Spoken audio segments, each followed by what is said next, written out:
and how today's forum fits into this. And I hope you can see this all. Yes? Wonderful. So we are kind of a little town of transformative research and practice.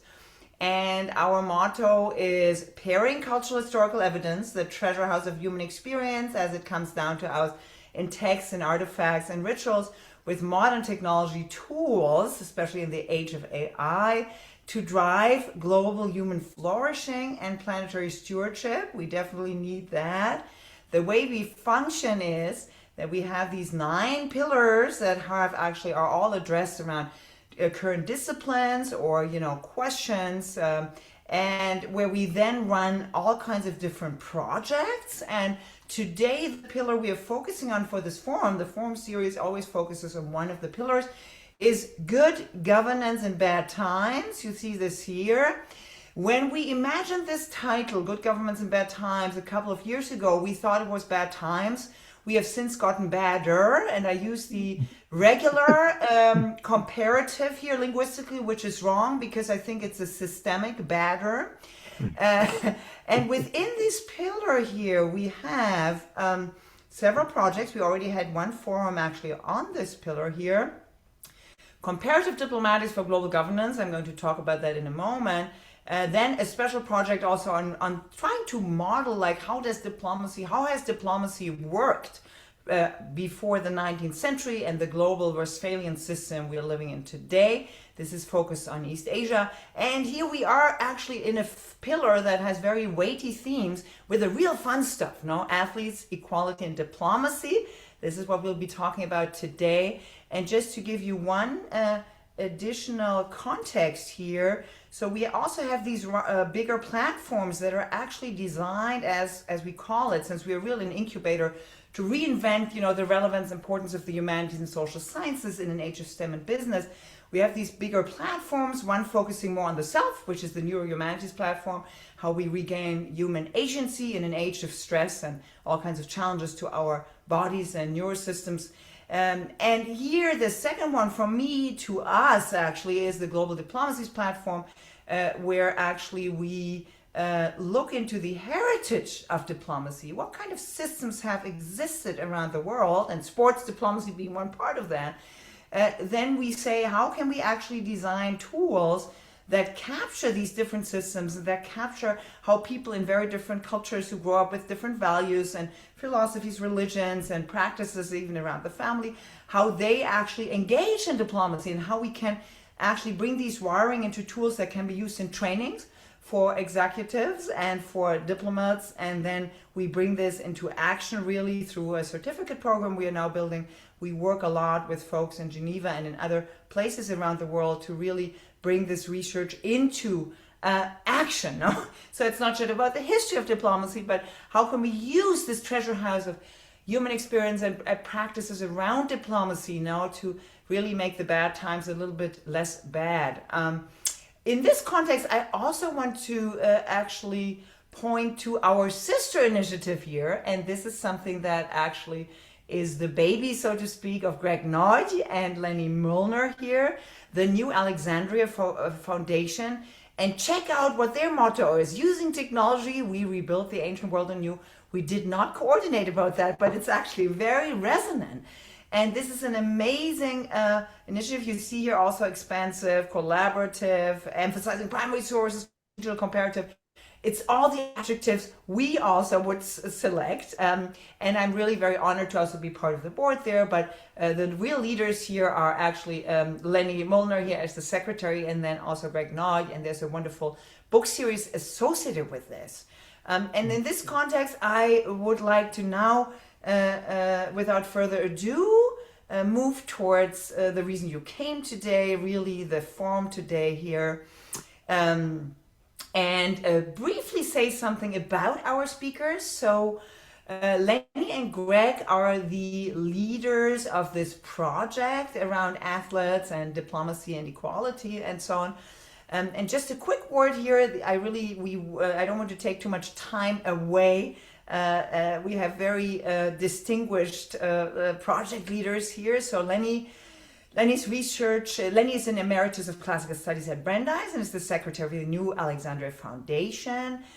His scholarly interests are also very much focused on the Homeric epic, especially with attention to historical linguistics. He's really a masterful expert in Indo-European historical linguistics, but also anthropological approaches to mythology and the poetics of oral traditions. We'll see, I think, anthropology coming into play today too.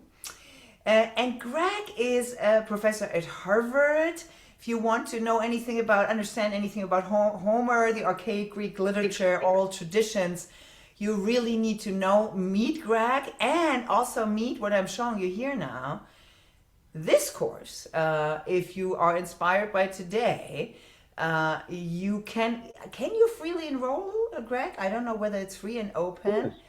You can.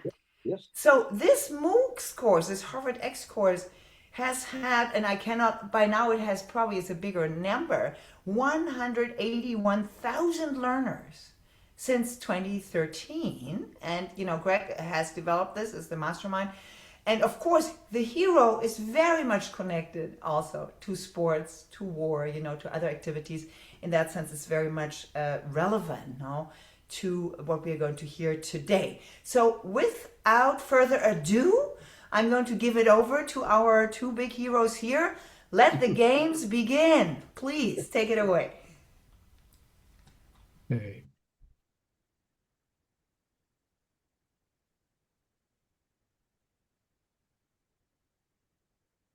Let's see. Hold on.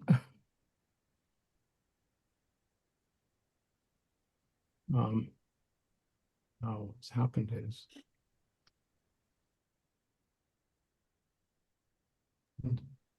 can you hear me? Yes.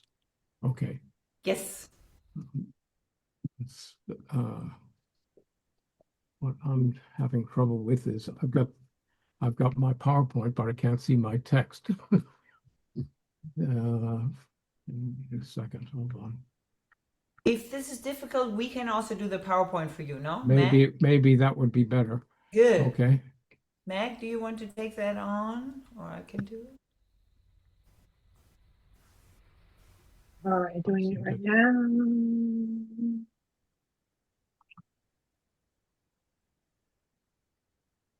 Does this work, Lenny? Yes, that looks good. Good, great. As long as you miss yeah, there, that's perfect. Okay, excellent. All right. Okay. It may well be true. Well, I'll just tell Meg that to change the slides. Okay. All right. It may well be true that engagement with or in competitive. Hello? Lenny, you should ask Meg to change the slide because okay, yes, change the slide. Asking her. Okay. There. It may well be true that engagement with or in competitive game playing, athletic or otherwise, is a cultural universal. But it is also clear that the forms and functions of games vary widely from one culture to the next. What I want to do this morning is to outline for you the social and political context and the formal features and functions of the ancient Greek Olympics, because they are interesting in themselves and also good to think with. They can help us to get a grasp on the forms and functions of modern versions of ancient sports. Since sports and gaming in general are so ubiquitous in modern life, it is hard to get a sense of how they work for us and how they might be different in other circumstances. One thing makes that especially difficult to do in the case of the Olympic Games. That is the layers of received ideas about ancient Greece and its sporting events, that many of us have grown up with. Let me begin with a sketch of what I am talking about when I speak of such inherited ideas. The so-called father of the modern Olympic movement was a French baron named Pierre de Coubertin, who had an aristocrat's view of ancient Greece and Rome. His concept of the ancient Olympics was colored by the royalism, romanticism, and idealism of the classical education he had at an elite Jesuit school in 19th century France. Is everything okay? Yes. Okay. For example, de Coubertin wanted the Olympic athletes to be amateurs, not a simple concept, but the essential idea for him was that they were not paid, which was not the case in antiquity. And at the same time, he wanted working people to compete in them on the idea that broad participation in the games would not only enhance the chance for world peace, but also for understanding across social classes. He famously said that the point of competing in international sports, I've given you the French version of this dictum of his, the point of competing was not to win, but to fight as hard as you can. With his impetus, the first modern instance of the Olympic Games was held in Athens in 1896 in the so-called Marble Stadium, in a place which had originally, in the 6th century BCE, been a valley between two sloping hills where a horse race was held as part of the Pan-Athenaea, not the Olympic Games. Originally, people watched races there just sitting on the slopes. The Pan-Athenaea were games held every 4 years as a celebration of the goddess Athena on her birthday. But the current stadium has a history of its own. In the 3rd century BCE, what is now a white marble stadium was a stone building with a few seats made out of what had been that valley between sloping hillsides. That stone building was then reconstructed in the 2nd century BCE by one Herodes Atticus, an Athenian who was also a Roman senator, and who made it into a stadium of pure white Pentelic marble, a venue on a Roman scale, with seats for 50,000 spectators to watch, among other things, gladiatorial combats. The Pan-Athenaea in the 6th century BC had been Athens' attempt to insert itself into what really was a circuit of so-called crown games that were held elsewhere in Greece, all of which had begun at least a century earlier. The Nemean Games, held in Nemea in the northeastern Peloponnese, the Isthmian Games in Corinth on the isthmus that connects the mainland Greece to the Peloponnese, the Pythian Games in Delphi, and the Olympics held in Pisa near Elis in the northwestern Peloponnese. To get back to the modern Olympics, de Coubertin worked with his friends and associates to choose the athletic contests of the modern Olympics, but he was disappointed when the first version of the Games did not feature polo, football, or what we Americans call soccer, and other team games, since in his youth he had been convinced by Thomas Arnold, head of the rugby school, that team sports like rugby and soccer were moral education of the very best kind. Another key feature of de Coubertin's Olympics, he forbade and fought vigorously against the inclusion of women in Olympic sports, on the notion that the Greeks had also forbidden them. Almost every aspect I have just described of de Coubertin's revival of the Olympics stands in contrast to what we can reconstruct of the ancient Greek Olympics. I will mention here a few general points, and you will hear more from Greg, who will follow with amazing details. We have the next slide, please. First, some general points about the international ambitions of the ancient Olympics. There were none. There was not an iota of ambition by ancient Greeks to share their athletic festivals with cultures not of their own ethnic identity. But doing so within their own ethnic identity was itself problematic. Ancient Greece was not a nation state, but a heterogeneous group of city-states called polis in ancient Greek, with widely divergent, highly localized features. And I've given you a list of them. Their spatial organization differed. Some had urban centers, some were just little villages scattered over the countryside. They had different political structures and constitutions.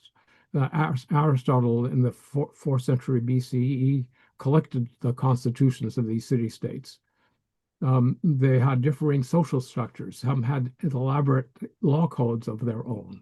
They had ritual calendars, that is, events to do every day of the month, often. I mean, a huge number of rituals in Greek city-states that featured local divinities, not the divinities that we learned about in school, who dwelt on Mount Olympus, Zeus and Hera, Apollo, and so forth. And they also had their own dialects of ancient Greek, sometimes radically different from one another.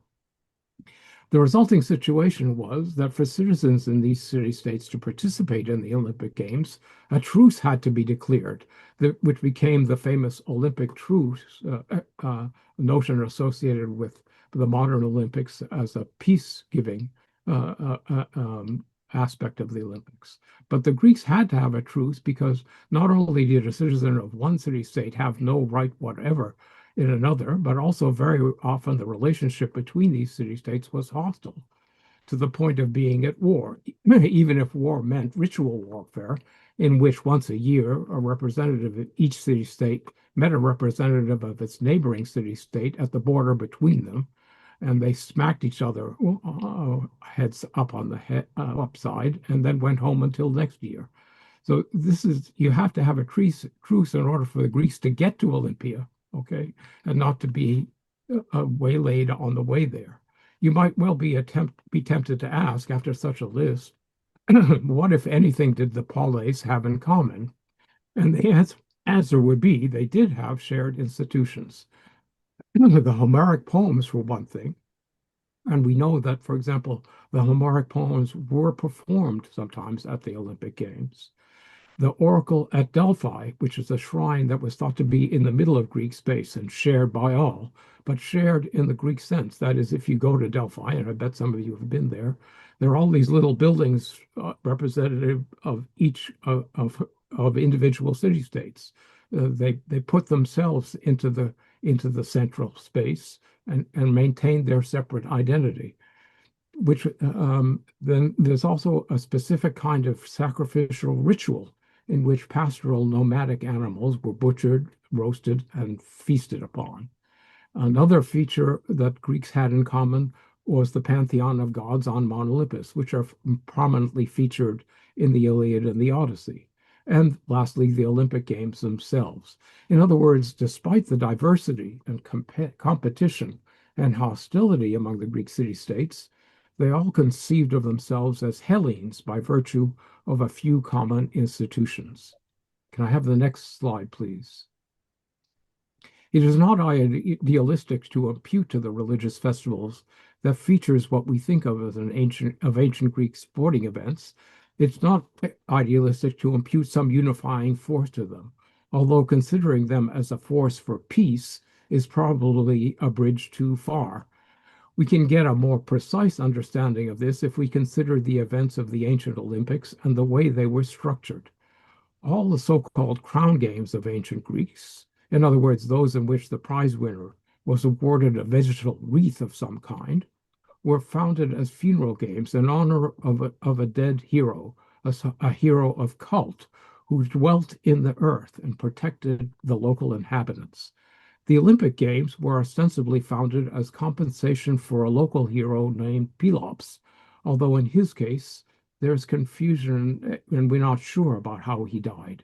There is also a tradition of unknown date that on the night before the Olympics were to begin, the women of Elis, which is the city-state nearest Olympia, went to the west-facing seashore of the town and sang laments for Achilles himself as the sun set. In other words, as though the Olympics were funeral games for him. So the games of Greek athletics are an annualized funerary ritual, not the secular events that our sporting events are. Be that as it may, the situation raises a question. What can we say about the difference between games and ritual games? The French anthropologist Claude Lévi-Strauss, in a book ironically entitled The Savage Mind, says this about that. As the quote is in my slide. All games are defined by a set of rules, which in practice allows the playing of any number of matches. Ritual, which is also played, is on the other hand like a favored instance of a game, remembered from among the possible ones, because it is the only one which results in a particular type of equilibrium between the two sides. The transposition is readily seen in the case of the Gahukugama of New Guinea, who have learned football, that is what Americans call soccer, but who will play several days running, as many matches as are necessary for both sides to reach the same score. This is treating a game as a ritual. I have the next slide, please. Here is another example given by Levi-Strauss. When an adult dies among the Fox Indians, the dead person's relatives are obliged to adopt someone in the tribe to be treated the same as their lost relative. And as part of the adoption ceremonies, funeral games were held. These games were a ritual in memory of the death of the younger of two mythical brothers. Human death, it is said, was not final until this older brother, despite his sorrow at the loss of his younger brother, rejected the request of the ghost of his younger brother to return to the living. The Fox say that one must be firm with the dead, the way that the older brother was, but also that the dead must learn that they have lost nothing, since the living will offer them tobacco and food, so that the dead in turn can reciprocate and guarantee the living long life, clothes, and something to eat. The ritual game that is part of the adoption ceremony is a lacrosse game between the two sides, who are called Tokan and Kiko, respectively, though they always say that it is the dead and the living who are competing against each other. Like the soccer game in New Guinea, the outcome of the game is determined ahead of time. If the dead person belonged to the Tokan group, they always win the game, and vice versa if he or she belonged to the Kiko group. In other words, though by the biological fact of surviving, the living actually are the winners, the dead are always winners of the ritual game. It is even axiomatic among North American Indians that to win a game is symbolically to kill one's opponent. So the dead are in a way granted the illusion that they have won and are alive and have killed the living. Levi-Strauss infers from these examples that games, which are typical of industrial societies, have a disjunctive social effect, in that they end up establishing a difference between two teams, while rituals, by contrast, conjoin, since they, quote, bring about a union, or in any case, an organic relationship between two initially separated groups. Games, in which the rules are the same for all, produce an asymmetry, while rituals reconstruct things. I have the next slide, please. If we take this general theory and apply it to the ancient Greek Olympics, however, we run into difficulties. The events in the ancient Greek Olympics were all individualized, never team sports. And the men's events are all clearly related to the concept and training of a warrior. They feature running, a heroic virtue. For example, Achilles is not called swift-footed for nothing. They feature running, chariot racing, where chariots are the elite conveyance for great heroes in battle, javelin throwing at a target, not just as far as you can, the way it is in modern sporting events, long jumping, discus throwing, boxing, and wrestling. Greeks were fierce competitors. There are Paul Bunyan-esque stories that have come down to us about the Greek athletes, like a certain Phylos of Croton, a Greek city in Italy, who won the Olympic long jump in the late 6th century. Greeks did the long jump holding on to bronze things called halteres, jumpers, that were shaped like flat irons in their hands, but their function has not been understood or proven. Anyhow, by using them, Phylos won his event by jumping 55 feet. Significantly, in the ancient games, only one person won each contest, and everyone else who competed lost. There were no silver and bronze medals, though we have evidence that people remembered where non-winners placed in races, given the prestige and the competitiveness of the games and their audience. So these ancient Greeks got together, despite their normal, highly competitive differences, in order to compete fiercely in events that were like warfare, but did not, at least in theory, result in the death of one's opponent. It would be ritually very bad for a hero, an athlete to kill another athlete, although apparently it did happen from time to time. And only one person won. That does not seem like a conjoining ritual, but rather a game designed to reinforce difference rather than to generate solidarity. but we know that the games functioned as an expression of group identity in a highly diversified cultural setting. For instance, when the Greeks were threatened by an external enemy, as they were by the Persians in the 5th century BC, multiple city-states came together to defend themselves against their common enemy, though not all of them did. Some of the polis went over to the Persian side. Perhaps we can explain this circumstance and the apparently disjunctive nature of the Olympic contests by referencing another pan-Hellenic artifact, the Homeric poems. In the next to last book, or rather Rhapsody of the Iliad, funeral games are held not for Achilles, who does not die in the poem, but for his doppelganger and beloved best friend Patroclus, who has died in his place, dressed in Achilles' armor. The Iliad began with a dispute between Achilles and Agamemnon, who is the leader of the expedition to Troy, concerning the distribution of prizes taken in battle, with Achilles being dishonored by Agamemnon's taking from him a prize awarded by the group.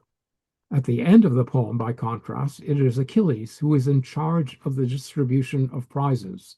The word, I should say, for prizes in sports is not the same as the word for prizes in battle. So there's an analogy, but not an equivalence. Okay. So Achilles is in charge of the distribution of prizes in the ritual world of the funeral games. He cannot compete himself because if he did, it is said, he would win all the contests. And he gives prizes to everyone who competes, not just the winners. It's not even clear why or if one prize is better than another. Not only that, but in the very last contest, he declares Agamemnon the winner of the javelin throwing contest without even allowing the contestants to compete. Everyone knows that you are the best at this, Achilles tells him. One can hardly imagine a set of games more conjoining than these, to such an extent as to even obliterate competition. That is the whole point, to bind together the social group after the death of a great warrior, and to afford the poem a sense of closure that the last rhapsody affirms when Achilles and Priam, king of the Trojans, weep together for the losses they each have sustained. So if the funeral games for Patroclus are radically and impossibly conjoining ritual games, are the Olympics, which are in some sense their equivalent, not conjoining? Both of Levi-Strauss's examples are of team sports that overtly model social realities. I suggest that this is the key to answering this question, and Greg has a solution to it. But at the moment, I leave you with the idea of games that celebrate the triumph of the living over the dead, and a degree of asymmetry that somehow did result in a degree of solidarity and group identity. Thank you.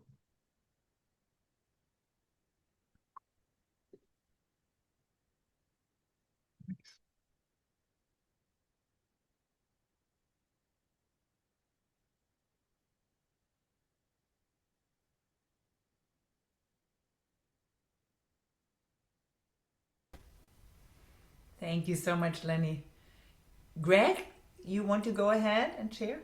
Yes, thank you. Um, and thank you, Lenny, for your very important introduction to what I'm going to try to say. And I'm not sure I have solutions, but let's see what happens. Okay, so yeah, I'm sharing the screen and now I'll share my messy desktop there. Um, if all of you can see my messy desktop, I will just read parts of what I say, and then I'm going to get very passionate, and I know I can't control myself just by reading something. So anyway, and this is how our presentation was presented in the poster. So you've heard Lenny, and this is the way my presentation was presented in the poster. But let me try to read what I had intended as kind of an abstract for everything. The word stadium or stadion in ancient Greek originally did not refer to any colossal structure built for sports events. Rather, it referred to a sacred distance that was measured out for the first time in a sequence of athletic events held in honor of the god Zeus at Olympia, site of the ancient Olympics. That event was a foot race, as we see it represented in the ancient vase painting that we show as the featured image for this presentation. And you all saw that in the poster. Am I reading in such a way that I'm scrolling correctly and you can see my text as I scroll? Everything is okay so far? Yes, perfect. Thank you, Greg. Thank you. As I argue, partly on the basis of an ancient bronze figurine featured as one of the two illustrations in our featured poster, there was also foot racing in honor of the goddess Hera for girls selected from 3 age classes, ranging from younger to older. At both male and female athletic events, as I also argue, the humanism in the ritual dimension of athletics shines through. I have published in 2024 a book about what I just said. The printed version can be ordered from Harvard University Press, but don't spend your money on it, since the book is also available online, open access for free at this website. And I can't resist showing you what it looks like. Let's see if it comes up. There it is. So can you see it? And now I'll go back to where I am. Let's see. Okay. So now I'm going to do 10 minutes, and I'll time myself, about an overarching argument in the book. I get so passionate that if I don't spell out what I'm arguing, you might never get to what I'm arguing. So here goes. In the book, which I just cited, I was interested in the actual concept of athletes, which is the first word in the title of our presentation here, the presentation that Lenny and I are presenting to you. This concept is relevant not only to ancient Greek athletics, or let's say sports, as featured in ancient Greek festivals like the Olympics and ancient Olympia, but also to athletics and sports as historically documented worldwide in a wide variety of societies, both traditional and post-traditional, both ancient and contemporary. So, what I have to say is not centered on the ancient Greeks for the Greeks' sake, but on athletes in general for their own sake, and also on the many kinds of roles for athletes that we find in many kinds of societies. But the fact remains that the most comprehensive word for sports is athletics, and that this word comes, that's a typo, I might as well change it, comes from the ancient Greek language. So we cannot really understand the history of athleticism as broadly understood worldwide without taking, or will you forgive me for using this expression, a deep dive into the history of the word itself, which requires an understanding of the basic ancient Greek word athlos and athlon. The first of these two words refers to the personal ordeal of competing in sports to win a prize. And the second of these words refers to the prize itself, the prize that competitors in sports seek to win. Thus, the generic athlete, called athletes in ancient Greek, which means somebody who engages in an athlos, is someone who competes in sports for the purpose of winning a prize. Well, big deal. We kind of know this, don't we? But there's more to it. let me use here a common idiom in colloquial English. Such competition requires a leveling of the playing field. Such leveling, I argue here, is an idea or even an ideal of equality. And even more to it, such a leveling of the playing field requires diplomacy. That is an idea that anthropologists call, and we heard Lenny using it by reference to Levi-Strauss. And I'm not going to say it in the German way, Lenny Strauss, but because then people think of the genes. So I'll say Strauss. How's that? Lenny speaks French fluently, but here I am being a smart aleck. Anyway, this is the word that anthropologists like Levi-Strauss use, which is conjoining as opposed to disjunctive gaming. And you'll see that just as Lenny was trying to find a way out of this dichotomy, I too will try to find a way out of this dichotomy. Whether, dear Lenny, you'll call it a solution, I don't know, because you haven't seen what the rabbit from the hat will be at the end. You haven't seen it yet. Anyway, so let me repeat. You see, I'm already getting too passionate. I better read this over again. And even more to it, such a leveling of the playing field requires diplomacy. That is an idea that anthropologists call a conjoining of efforts by members of a given society, as my colleague Lenny pointed out at the talk that preceded mine. So here we have all three elements of the title that Lenny and I have been giving to our joint presentation here to all of you. We're dealing here with all three elements. Are you proud of us, Vibke? We're dealing with athletes, equality, and diplomacy. Beautiful. Thank you. You could tell that I was fishing for compliments. But, dear Vibke, how do you know diplomatically? Let's try that again.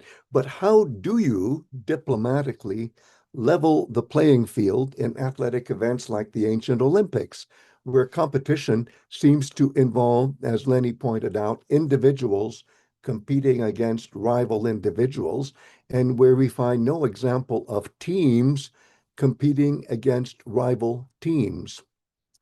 It is easier, as Lenny showed in his presentation, to understand the leveling of the playing field where one team is competing against another team and where one team is role-playing the role of the living while the rival team is role-playing, let's say, the role of the dead. From cross-cultural studies of team sports as practiced by traditional and post-traditional societies, it is well documented that, are you ready, Lenny? The big equalizer in such cases is generally understood to be death. Death itself. I love the first version of the science fiction version, the science fiction movie Blade Runner, where the person who creates the replicant, and the replicant knows he's going to die, is asking him, what seems to be the problem? And the replicant answers, death. After all, we humans are all destined to die. Wow, what a solution I have. Wow, nobody knew this. Wow. Okay. No exceptions, no exceptions. So the effort, or let's say struggle of athletic competition, which the ancient Greeks called atlos, can be understood as a struggle against death, a struggle where you win life in the face of death. So the prize, the Greek word for which is athlon, remember atlos is the struggle, athlon is the prize. The Greek word for which the prize, the Greek word for which is athlon, is really life itself, as symbolized in the case of the ancient Olympics by a garland. Lenny said wreath. I prefer garland. and neither one of us wants to use the word crown because that has points and it's metallic. So let me, I got passionate again. I have to repeat the argument. So the prize, the Greek word for which is athlon, is really life itself, as symbolized in the case of the ancient Olympics by a garland of what I will describe as a lively and untamed green vegetation woven from leaves of branches cut from a wild olive tree. But there's even more to it.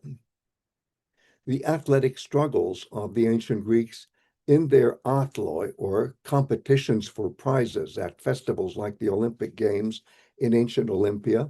And the Greeks would customarily refer to these games, pure and simple, by way of the same word athloi, were linked directly to the heroic struggles of prototypical heroes in the Age of Heroes, a very distant age, far removed from their own historically attested present time, in what they considered to be their own so-called classical age.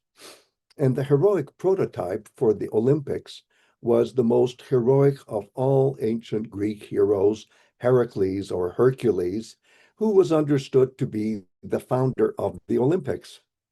That is what Greek myths encoded in the poetry of Pindar, dedicated to the celebration of athletic victories, celebrated and glorified in the classical age.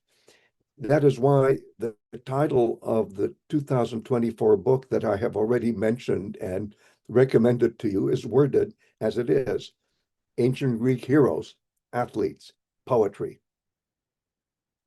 As the founder of the Olympics, Heracles was considered to be, let's get rid of this. Heracles was considered to be the prototype of all athletes who, according to myths about the Olympics, and this is Heracles, competed and was declared the winner in every athletic event on the occasion of the first Olympics ever held. And the same Greek word for these prototypical athletic struggles, athloi, that's what they were called, pure and simple, was used for referring not only to the athletic struggles of Heracles, but also, again, just as pure and simple, to what we call the labors of Heracles. These quote unquote labors, canonically 12 in number, were death-defying struggles. And my favorite, so now I get too passionate, so I have to stop reading for a while. My favorite is the first of the 12 canonical labors of Heracles. He's still a teenager, so he doesn't have a beard when you look at the metopes that still show him, shall we say, musing over the dead body of the Nemean lion that he has just killed. How did he kill the Nemean lion? Well, the Nemean lion couldn't be perforated with any bronze weapon. So Heracles had to do a pankration kind of wrestling maneuver. This is the no holds barred kind of Olympic wrestling, and where you can do choke holds. And so he choked the lion to death. He couldn't pierce him with a weapon, so he choked him to death in a wrestling match. So now I have 5 more minutes of argumentation, but Lenny, I'm just too passionate about this. So this is going to be viva voce about racing as a modified form of team sport.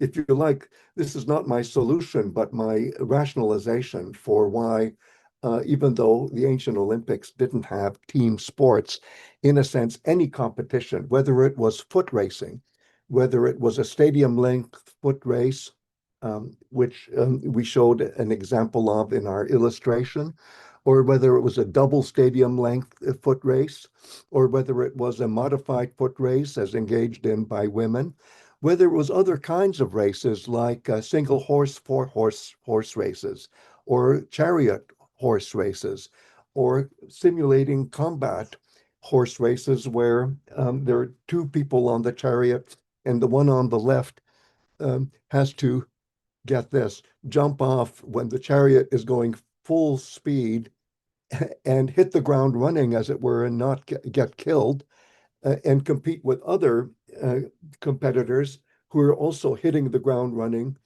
for dear life because they could be run over by chariots, really death-defying. And in the case of classical Athens, restricted to Athenian citizens. Non-citizens could not engage in this because Athenians felt they owned Homer and they owned all chariot fighting scenes in Homer, and therefore they're the only ones who are qualified to participate in an athletic reinvention of the Trojan War. I couldn't have written that down, so I just had to passionately say it. Sorry for my split infinitive. So I still have 2 more minutes of argumentation viva voce about racing. I'm saying that when you think of, for example, the parameters of the earlier stages of the stadium foot race, which were held within the sacred space of athletic activity called the Altis in the poetry of Pindar, and not where we now find it, which is a spillover in the Hellenistic era when there was just not any space left for stadium foot racing by humans inside the Altis. And I love this, as we know from the antiquarian Philostratus, um, the the starting line for the foot race for male competitors, this was in the earlier era, was what was called the pit of Pelops, which is technically where the dead body of Pelops was somewhere abiding underneath the surface. And and and that was the starting point. What you had to do is the night before the Olympics started, you would sacrifice a black ram and have its blood pour into the pit of Pelops. That's the starting point of the foot race. And then the finish line of the foot race is the altar of Zeus, which is a stadium length away. That's the earliest understanding of what a stadium is, measured out by the footprints, by the steps of Heracles himself. And of course, girls have smaller feet supposedly than men. Therefore, the women's foot race was shorter than the men's foot race because, hey, the standard was Heracles's foot size. Sorry for all this sexist background. Um, but are you still with me that the earlier shape of the foot race of the stadium was within the sacred space called the Altis, and the racers started from the starting point, which was the pit of Pelops, which is the death of the hero, and the finish line was the altar of Zeus, where the meat that had been slaughtered of the animal that had been slaughtered the night before was waiting inside a cauldron where the winner was entitled to light the fire that boils the water, that boils the meat. And so I'm sorry to say it this way, and Wiebke will forget my use of a German slang expression, the kitsch custom of starting the Olympics in the modern Olympics with the lighting of the fire by a beautiful woman. That's not the idea. The idea is whoever wins the foot race gets to light the fire, which then reignites the hope for conquering death itself. Death itself. So, Lenny, I'm saying that in a sense it is a team sport, even the stadium foot race, because um, you're supposed to be happy for somebody who wins and who wins life for all of us. So there you have a model of a conjoint payoff, so to speak, and not a disjunctive payoff. So is that a Greg solution? I doubt it, and it's not really my solution. Walter Burkhardt, in his book Homo Necans, um, published originally in German, had pretty much said it already half a century ago, more than half a century ago. All right, so much for my passionate discourse, but I still would need a little bit more time. But let me just say, most of the historical facts that I was passionately talking about here, about ancient Greek myths and rituals centering on athletics, are collected in a 1990 book. I really think I said it all there, Lenny, but the trouble is, um, it was too long. People didn't read it. So now there's a new online edition where Vipka, what Lenny and I are hoping is that we'll have a mechanism of annotations, online annotations, where it's not so much updatings, but redatings of our own thinking can take place. But just for the fun of it, here it is. That's the website which I'm sharing with everybody. And again, this is something that's published online. It just got published a couple of weeks ago, open access and free to the public. But now, my dear friends, I have 10 minutes where I'm supposed to put together what I've just said passionately and what I read earlier in Cold Blood. And I'm going to go back into Cold Blood, but the Cold Blood gets heated up at the end.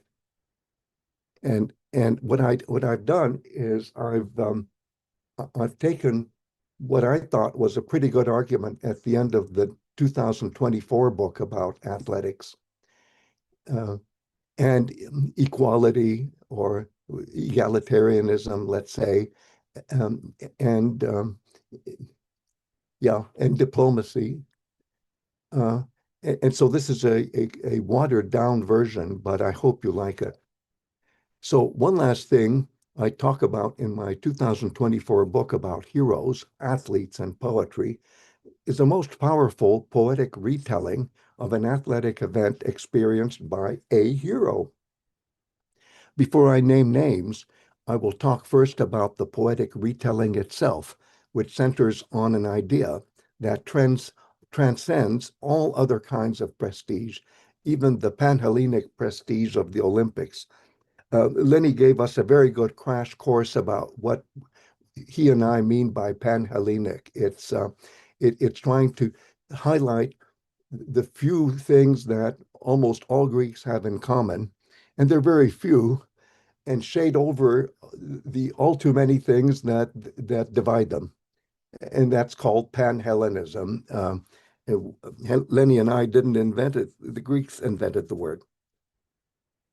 So, a hero in what I'm going to tell you about is retelling in the poetry an event that he experienced in the role of an athlete.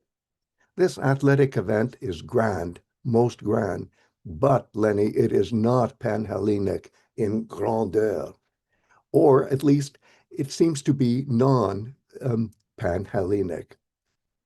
I can say it more starkly. This athletic event is ostentatiously featured as something that cannot be Panhellenic. Instead, the hero who is speaking in the poetry here says that the athletic event that he experienced took place at some local festival.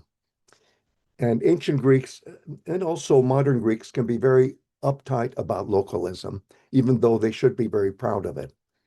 The athletic event was local, not Panhellenic, and by clear implication, local events are not expected to be as prestigious as Panhellenic events like the Olympics. Worse than that, there seems to be, at first sight, negligible prestige involved in any competition that would take place at this particular local athletic event, since the place where the event did take place is not even given a name.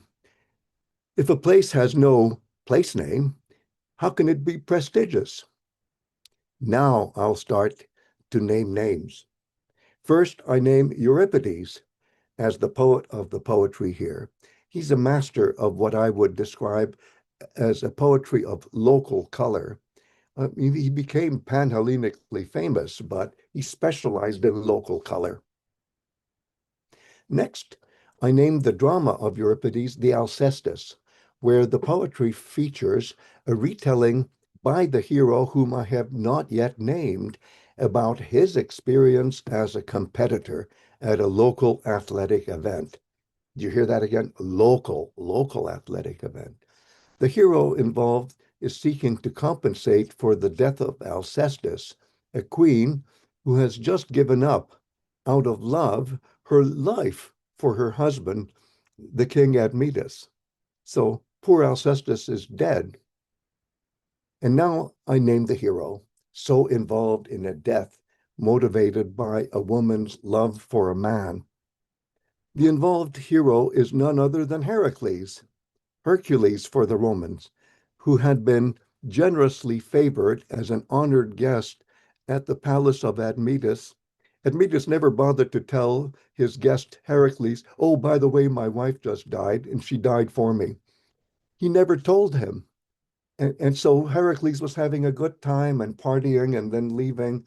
And only he finds out only later, oh my God, I was wined and dined by somebody whose wife had just died for him, by the way. Um, so anyway, so the involved hero is none other than Heracles, who had been generously favored as an honored guest at the palace of Admetus, and who is now eager to return the favor to the king. Once again, as so often in Greek myth, we see the forceful presence of Heracles, that supreme athlete and lifesaver of humanity, except this time we will see Heracles going beyond even Heracles. The aim of Heracles in this drama is to return the favor of the king's generosity by undertaking the task, may I say, the ordeal, of trying to save the life of the queen. But how can this be? That life has already been lost to death. But Heracles knows what to do. Once again, as so often in his heroic past, he will engage in an athletic feat. But this time, the feat will not be a Panhellenic labor like the 12 labors of Heracles. No, it will be instead a local labor, which will take place in a place that does not seem to have enough prestige even to be mentioned by name. At this place, Heracles will engage in a wrestling match that will decide whether Alcestis will come back to life or stay dead. But how can such a match be decisive about a matter of life and death? The answer is it can happen only if the opponent of Heracles in such a wrestling match is death personified, Thanatos. And he's called here not Hades, he's called Thanatos, which is very non-classical. It's very non-prestigious. If Heracles wins in a wrestling match with Thanatos, Death, Mr. Death, then he wins life back for Alcestis. If he loses, then Alcestis stays dead and Heracles himself loses his own life. Ah, but Heracles succeeds. He defeats Thanatos and thus wins back the life of Alcestis. But then, in retelling his victory over death, when Heracles delivers a living Alcestis as a new bride for Admetus, the hero, this is Heracles, disguises the generic and universalized meaning of his victory over death by describing his heroic experience, as a localized athletic event, as a wrestling match held at a local athletic festival. Here's the wording of Heracles in referring to his struggle with Thanatos. Athletais in action ponon, a worthy exertion for athletes. How modest can you get? This is not typical of Heracles. In the retelling of his victory, the wording of Heracles does not reveal that he has struggled with Thanatos. Instead, he pictures his life and death ordeal as simply a wrestling match that took place, in a competition at a local festival that is, and I'll say it as we read it in Greek, agon pandemos. In the Greek, it's in the accusative agona pandemon. In earlier comments of mine about this expression, and here I advertise that book, Pindar's Homer, I told you that has everything I've ever thought about athletics. I compared the wording of Euripides here with the folkloristic idea of heroic wrestling with death incarnate, common in modern demotic Greek folklore, as my former colleague Margaret Alexiou showed so beautifully in her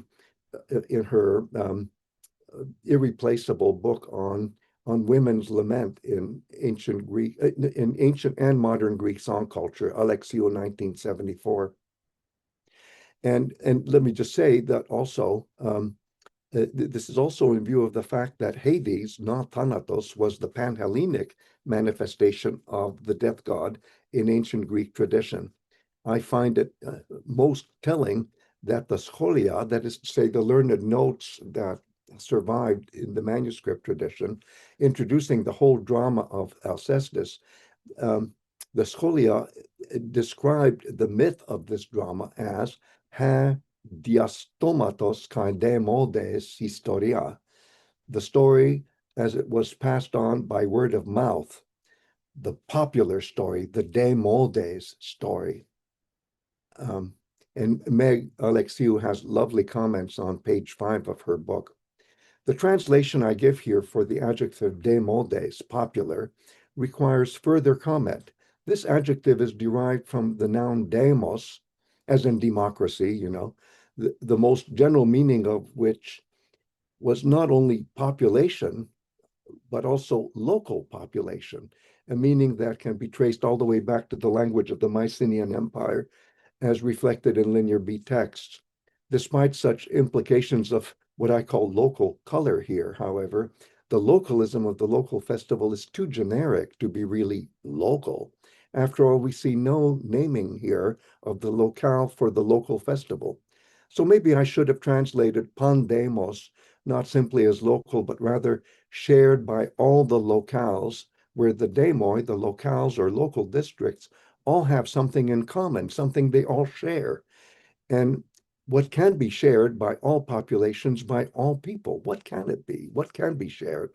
Evidently, ta-da, it's death itself. So this ordeal of Heracles in his struggle with death personified is even more universalized than a Panhellenic labor of Heracles as celebrated on the temple of Zeus, which was the centerpiece for the sacralization of the athletic site of ancient Olympia. More than Panhellenic, this labor is shared by all humans in all locales. This labor is all human, all too human. The labor of Heracles here transcends his Panhellenic labors. Heracles here is going beyond Heracles, that famed founder of the Olympics and model for Panhellenic athleticism. After his victory over death, and I have only five lines to go. After his victory over death, personified in a primal wrestling match, the festive mood that Heracles displays in celebrating this victory reflects what can best be described as, I think, the truest of all Epinician celebrations. Epinician is the technical word for celebrating an athlete's victory in poetry. The heroic song of Heracles, mediated by the poetry of Euripides, is an athlete's song of victory over death. Thank you so much for listening to me. Thank you so much, Greg and Lenny. What a powerful ending. You really set a frame here around really the human anthropological nature now of sports, games, labors, ponos, no, human effort. And then really the question of where's the individual, where's the collective, where's the winning, where's the losing, and where's death. So that was very powerful to really think anthropologically, I think, about sports and then what the origins of that is and how it comes into the present day. And so at these forum events, these are always invitations for people to join projects, to join in thinking about it. So let's open up for discussion here for any questions, comments, expressions of sympathy or equal passion. Let's open up for everybody here.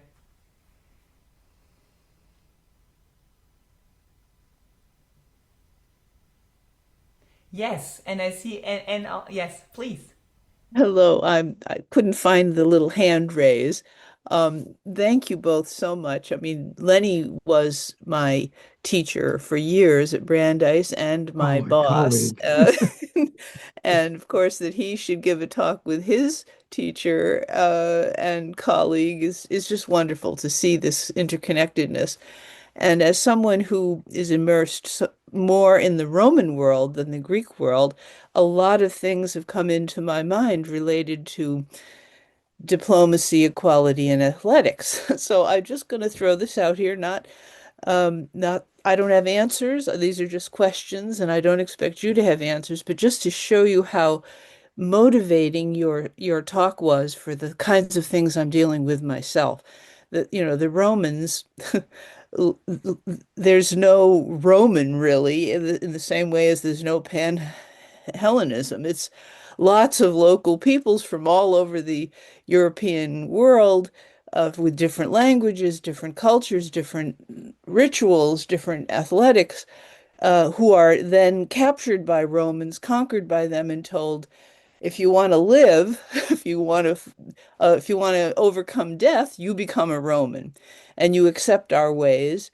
And then the Romans use things like buildings, the building in every single local place, an amphitheater and a stadium, and that is architecture becomes a way to unify and equalize everybody into at least thinking they're in a Roman city eventually.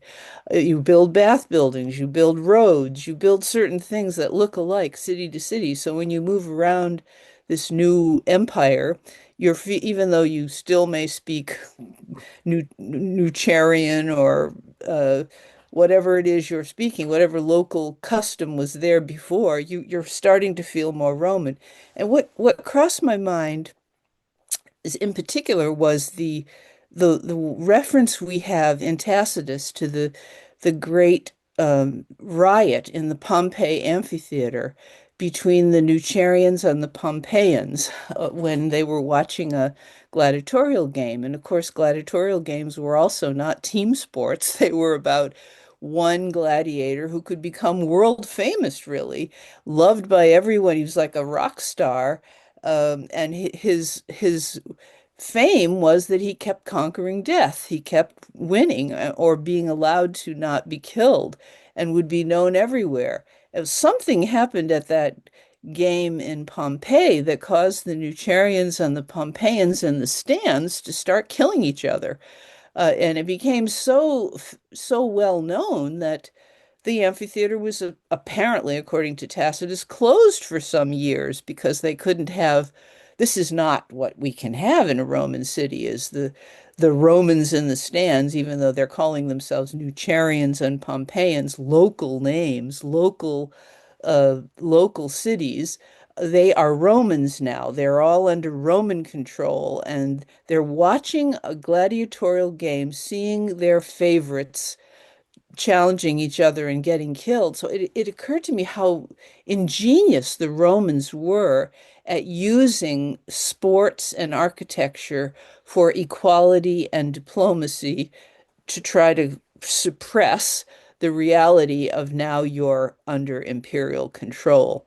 I think it's something us in the modern world also being aware of and watching as our Trump administration gets his fingers into things and controls things, how we're all being manipulated in a way, and can be manipulated by thinking we're having fun at a sports game when maybe we're really being manipulated into accepting something we don't really want or want to fight against. But anyway, that's what you generated in me thinking about the way the Romans play with this because they knew Greek culture and history. I wonder what they thought about what you guys were saying about the Olympic Games, what they were thinking, how they could use that in their own political power.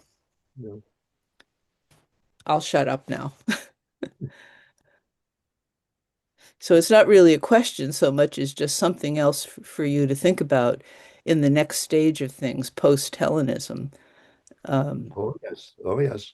I deferred to Lenny because he's thought a lot more about this, but I really take your point. Yeah, I mean, I think the Roman sports are blood sports in which you actually do have killing of people and animals and other things, right? Yeah. So the enactment, which is somewhat attenuated in the Greek athletic events, is really explicit there. And this way in which I think this is a problem of play and games in our culture too, right? There are people who worry about games inspiring violent games, inspiring violence in individuals and stuff like that. Where is the boundary between the ritual and the reality, between the game and the external world? It's a serious question to try and get your head around. Um, and I know that, things like what you just described used to be a real problem in soccer in the United Kingdom, right? There would be riots at soccer games in which people would really hurt each other uh, between competing teams. I think there's a lot of energy, visceral energy, in these contexts that Greeks had a different way of dealing with, and that are still problematic. That's at least some Thank thoughts you. inspired by yours. Yeah. Thank you so much. Fascinating to really take this exactly now from the Greeks further. I see a question here from Ryan in the chat. Do you want to ask it viva voce or should I read it?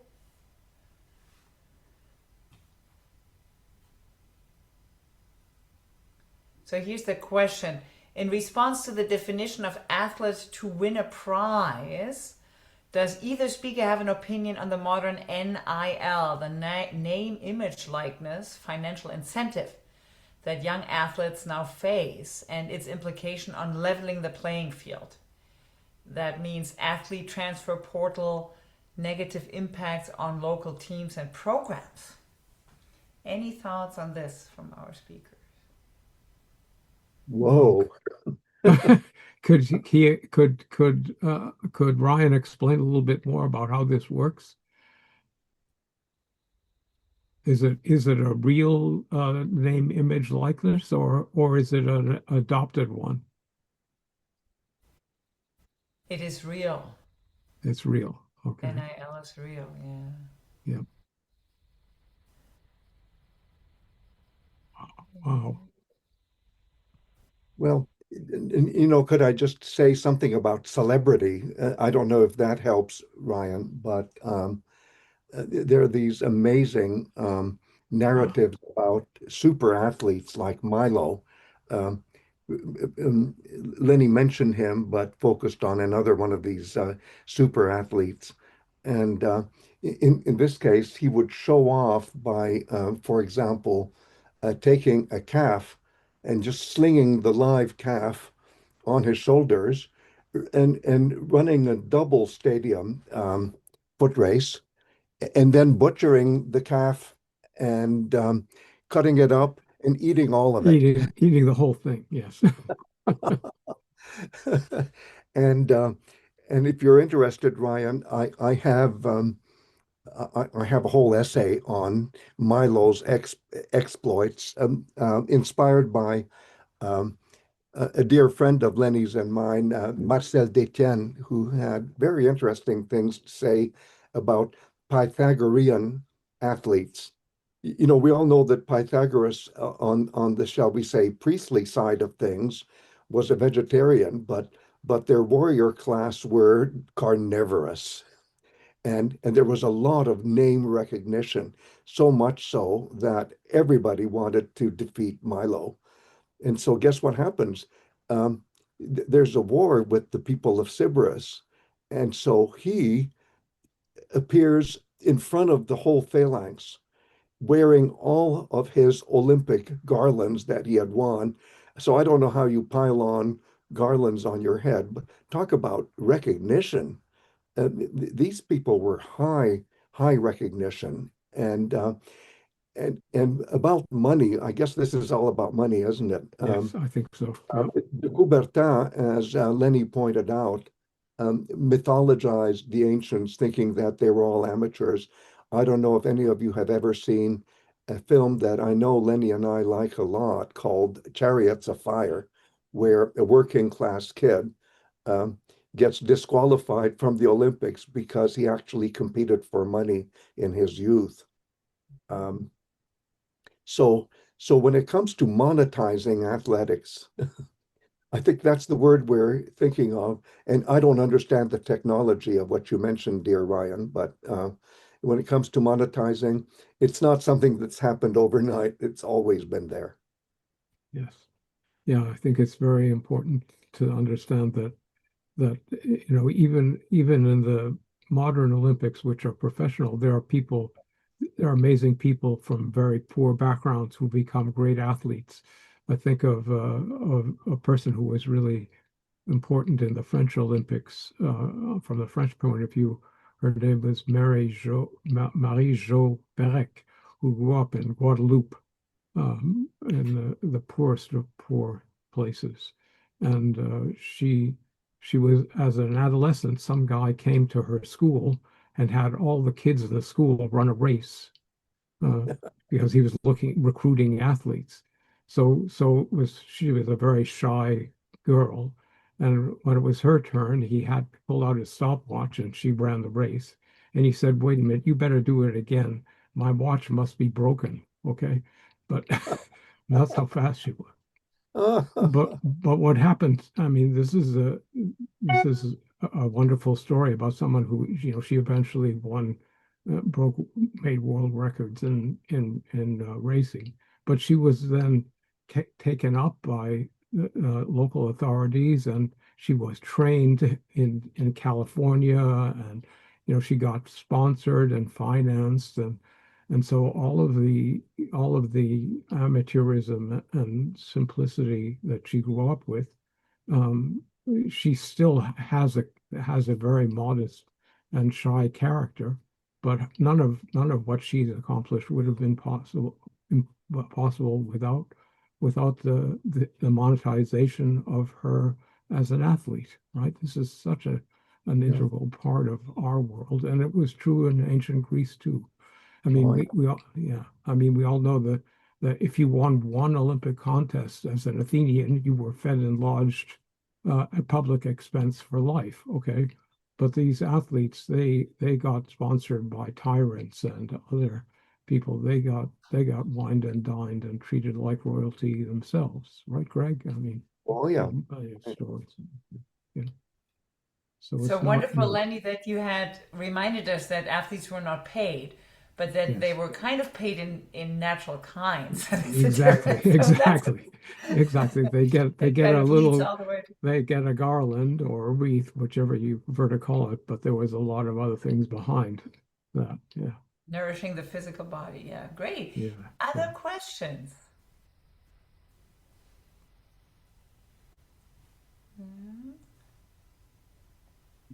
Anybody? You can also, yeah, put in the chat or ask.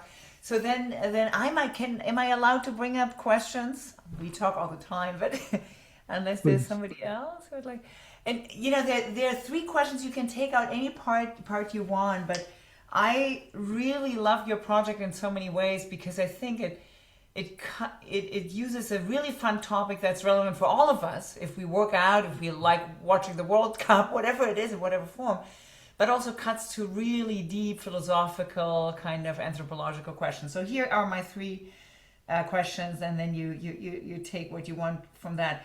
One thing is more the anthropological question around sports, and as somebody who works in East Asia, I wonder about the relationship, first of all, really to war.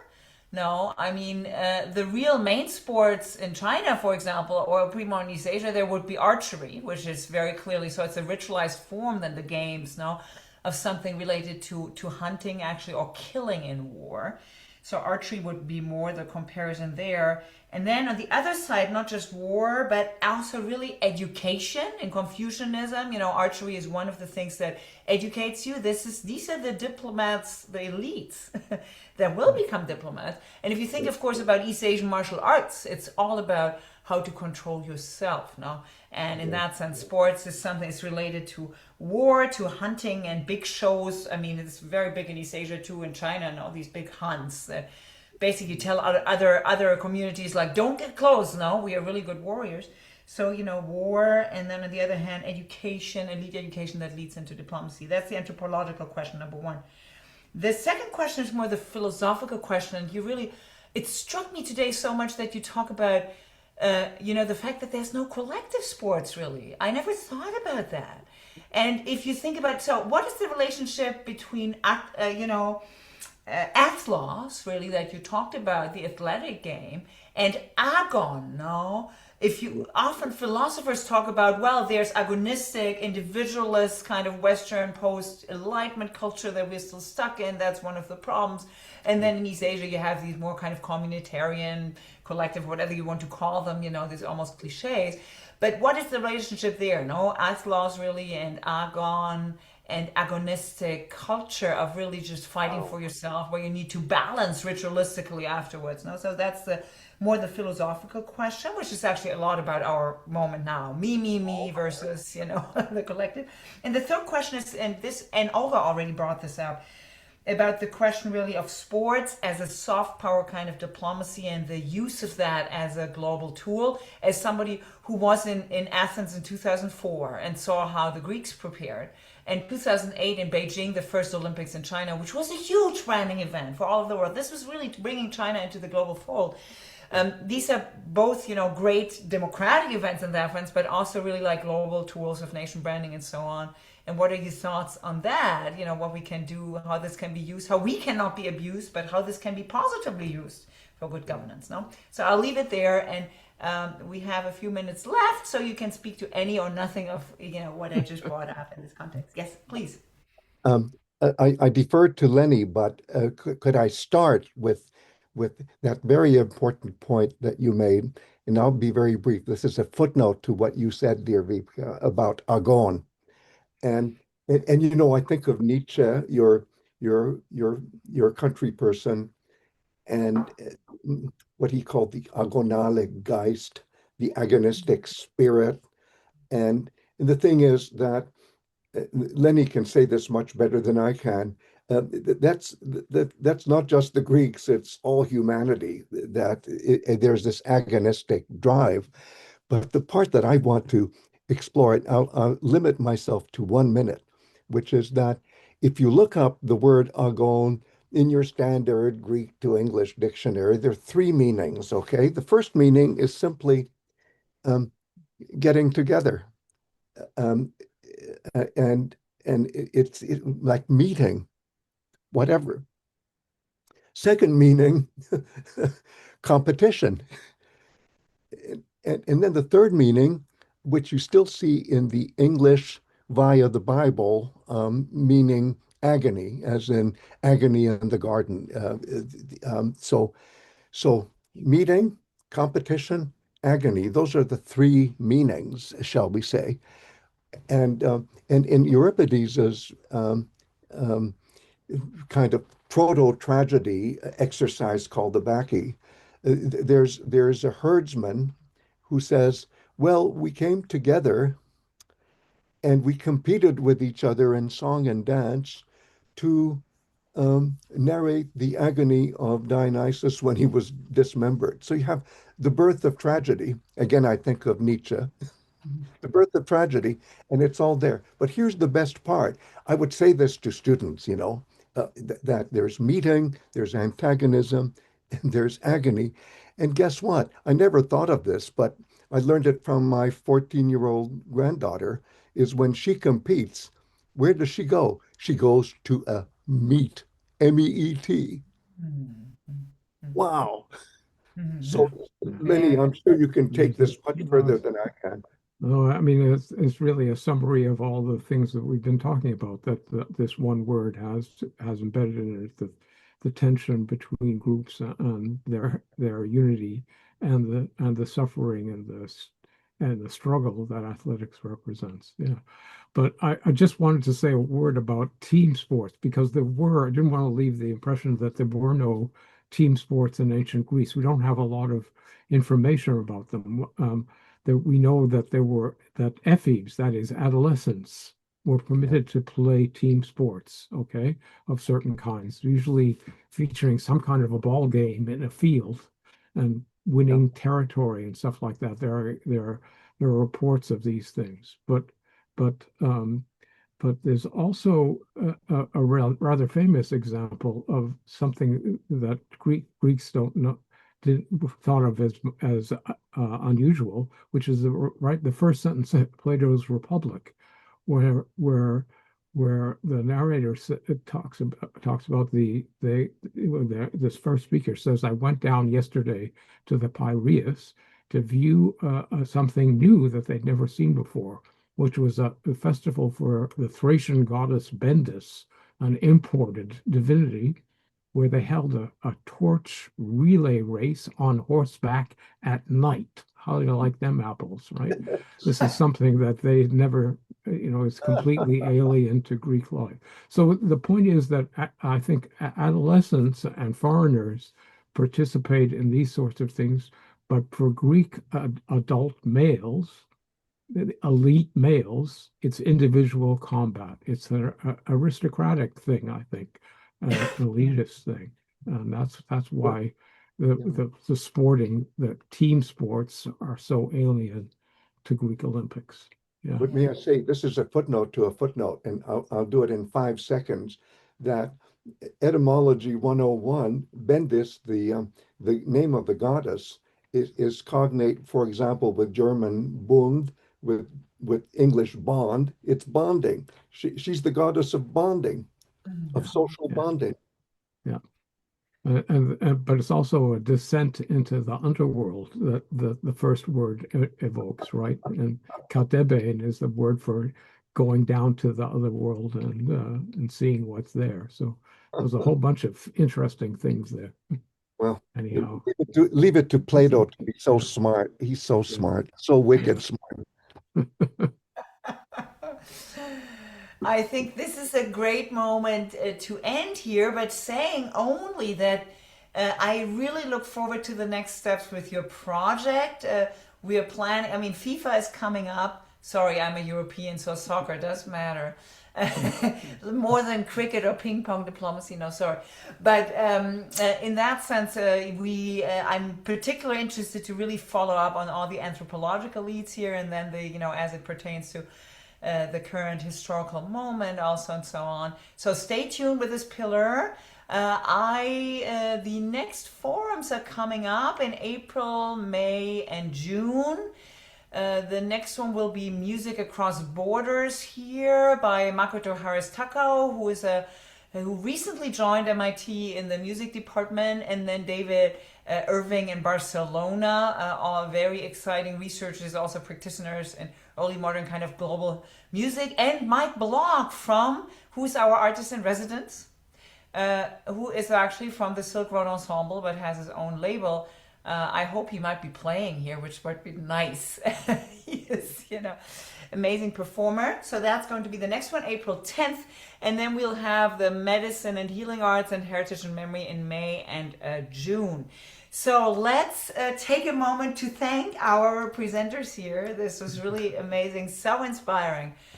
So glad. This is the only pillar we had two forums because we have so many groups and projects and we couldn't fit it into one, and I'm so glad we had the spot to vote to this. So thank you so much. I thank everybody. Enjoy your day. And for Greg and Lenny, if you could stay behind just quickly for Roundup, and also the GHI team and everybody else. Have a nice day. Thanks for coming. This is like seeing the